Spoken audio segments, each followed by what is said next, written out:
Hello everyone! Over the last 3 years, my mom and I have become long-distance hikers.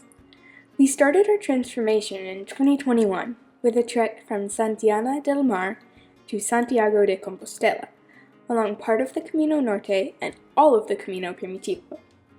We loved this adventure and it left us hungering for more Camino experiences, so the following year, we were back.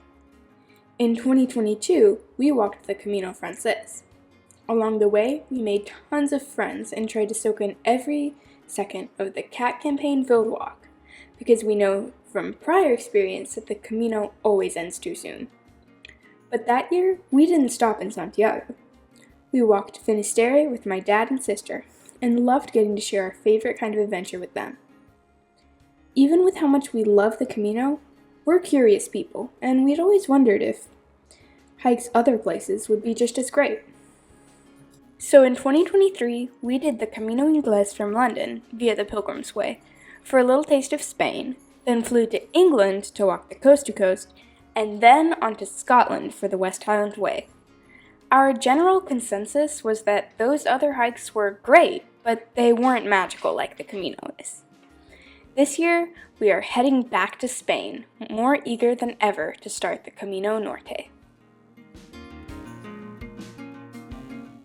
We are going to be walking the Camino Norte, or the northern route, which typically is started in Irún, Spain, and walks along the northern coast. We'll start here in Irún.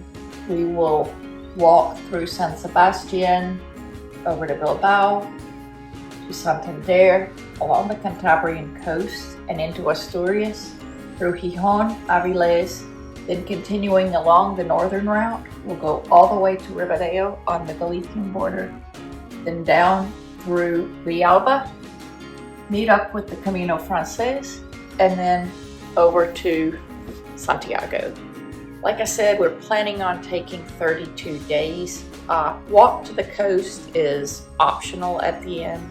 Probably will depend on the weather and how tired and beat up we are.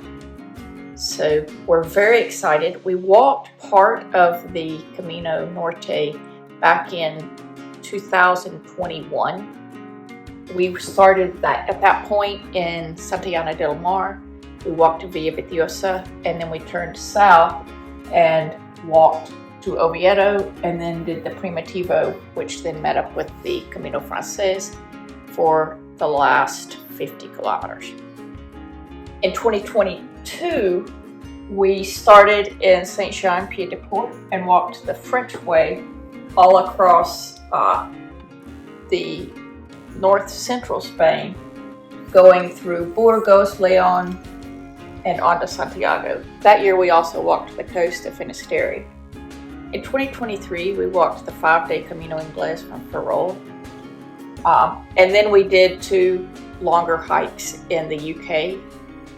The truth is, last year, the 5 days of the Camino Inglés just didn't feel like enough. We missed the Camino, and Molly and I both felt strongly that we wanted to come back to the Camino and hike a longer one in 2024. That led us to the pretty easy decision that we wanted to do the Norte. We're starting 3 days before Irún in Bayonne, France, so that we can get 3 kind of warm-up days before we really start going on the Norte. The first day is kind of hard, and our experience is that day 3 is always a tough day for us. The third straight day of long-distance walking, especially when it's in the mountains like this is going to be, is always a hard day. So we decided this time to try doing 3 warm-up days just to get our bodies used to it, and then officially start the Norte. So instead of the 32 days that we planned for the Norte, it's going to be 35, which who can complain about spending 3 days in France anyway? So we're excited about that. So we're starting over in Bayonne, and we're going to take the first day just to the coast, and then 2 days to walk to Irún, and then we'll start the typical Camino Norte route in Irún. We tried to build up a good walking distance base each year before we hit the trail to make our adjustment a little easier. This year we took practice walking much more seriously, with my mom's highest mileage day being over 20 miles. Walking is also great cross-training for running, so I've been able to join in the fun too, usually getting 3 to 6 miles a day. Of course, walking isn't the only thing we've had to practice. We've been drinking coffee and obsessing over cute animals to train for the other tough parts of the Camino. Oh my goodness. Oh my goodness, look what has happened. We have been following these eggs since January. Look, oh my gosh. It is my favorite day all spring.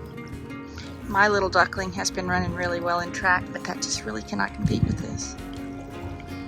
I'm not near as cute in track as I mean,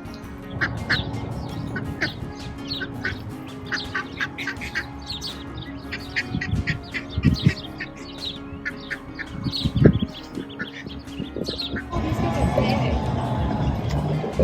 Oh, she adopted one. That is so sweet. good mama. Look, these eggs hatched during the flood.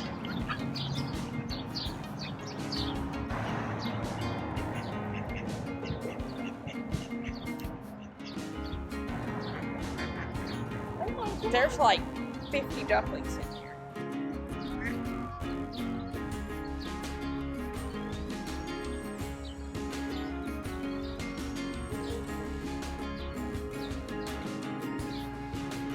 That's a big group.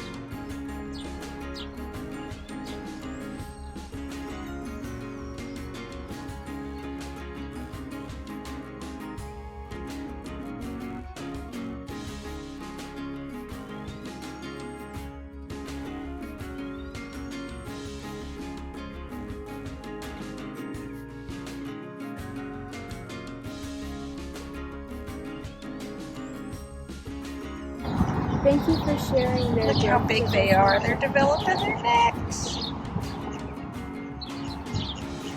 Oh, we're gonna chase down all of this everyone.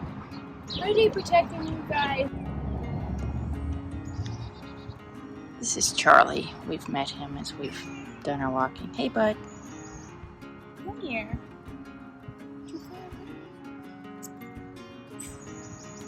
Oh.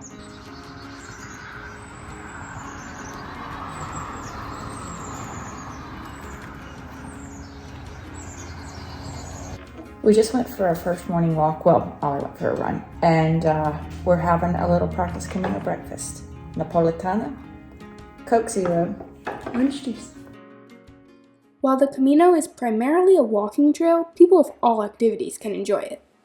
This year, I have had a few breakthroughs in running, so I will be trying to stay in running shape for cross country while reaping the physical and emotional benefits of taking a break from everyday life.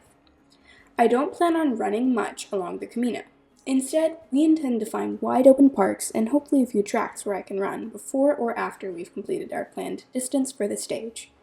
This will be a change from our previous Caminos, but we are hoping to make it work every few days so I can come home ready to run well with my teammates. If you're interested in learning more about my running this year, keep your eyes peeled for next Monday's video. We can't wait to start our Camino Norte. Thanks for watching, please like and subscribe.